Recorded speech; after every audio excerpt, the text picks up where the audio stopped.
দেশের জনপ্রিয় ইউটিউবার রাফসান দা ছোট ভাই খ্যাত ইফতেখার রাফসানের ব্লু ড্রিঙ্কস কারখানায় বিএসটিআইর অভিযানের খবর ভাইরাল হয়েছে।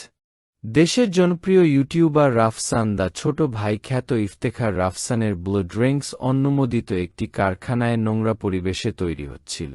নোংরা পরিবেশে মান নিয়ন্ত্রণহীনভাবে ব্লু ড্রিঙ্কস তৈরি করায় আলোচিত সমালোচিত কন্টেন্ট নির্মাতা ইফতেখার রাফসানের মালিকানাধীন ব্লু ড্রিঙ্কসকে জরিমানা করেছে Bangladesh standards and testing institution BSTI.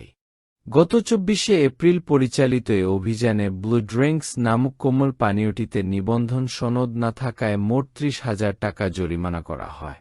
সংস্থাটির কুমিল্লা শাখা এবং কুমিল্লা জেলা প্রশাসন পরিচালিত ভ্রাম্যমাণ আদালত এ জরিমানা করে।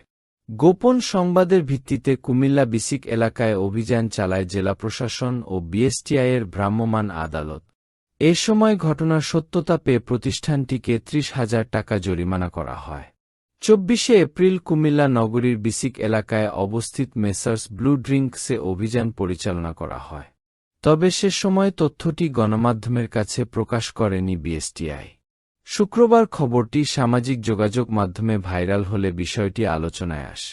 বিএসটিআই কুমিল্লার উপপরিচালক কেএম হানিফ বলেন, নিবন্ধন সনদ না থাকা এবং নোংরা পরিবেশে পণ্য উৎপাদন করে বাজারজাত করছিল ব্লু ড্রিঙ্কস নামের একটি প্রতিষ্ঠান।